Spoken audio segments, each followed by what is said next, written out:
Flora organic gardening ও গৃহিণীর তরফ থেকে আমি প্রিয়াঙ্কা। আজকে খুব সকাল সকাল চলে গিয়েছিলাম ড্রাগন বাগানে।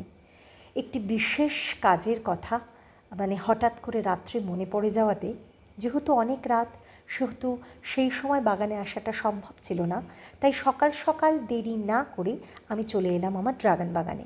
তোমরা সবাই জানো এখন ড্রাগন বাগানে কিন্তু ফুল ফোটার সিজন। আমার ড্রাগন বাগানে লেবারের অভাবে এখনও পর্যন্ত আমি ভালো করে পরিষ্কার করে উঠতে পারিনি, তাই জন্য রাত্রে আসাটা খুব রিস্কি হয়ে যায়। কালকে আমার বাগানে বিভিন্ন ভ্যারাইটির কিছু ড্রাগন ফুল ফুটেছিল।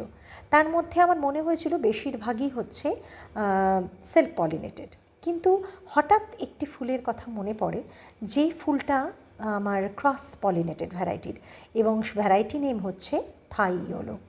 থাই ইয়েলো এমন একটা ভ্যারাইটি, এরকম আরও কিছু কিছু ভ্যারাইটি রয়েছে, সেগুলো ক্রস পলিনেটেড ভ্যারাইটি। এইটাও হচ্ছে ক্রস পলিনেটেড ভ্যারাইটি। তো সেক্ষেত্রে রাত্রে যেহেতু এখানে আসা পসিবল ছিল না, আর সেলফ পলিনেটেড ভ্যারাইটির জন্য আমার ক্রস পলিনেশন সবসময় পলিনেশন, হ্যান্ড পলিনেশন যে সবসময় করতে হবে এমন না করলেও হয়। কখনো কখনো আমি করি এই কারণে, তাহলে ফলের সাইজটা খুব ভালো আসে। কিন্তু ক্রস পলিনেটেড ভ্যারাইটিতে ডেফিনেটলি কিন্তু অন্য গাছের পলিন দিয়ে তুমি যদি পলিনেশন না করো, তাহলে ফল কিন্তু টিকবে না। তাই আমার স্টোর করা পলিন দিয়ে এবং গাছে অন্যান্য যে ফুল ফুটেছিল সেই ফুলের পলিন দিয়ে আমি এটাকে পলিনেশন করে দিলাম।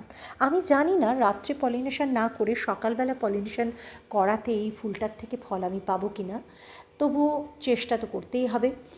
দেখা যাক, ভবিষ্যতে ফল টিকলে তোমাদেরকে জানাবো।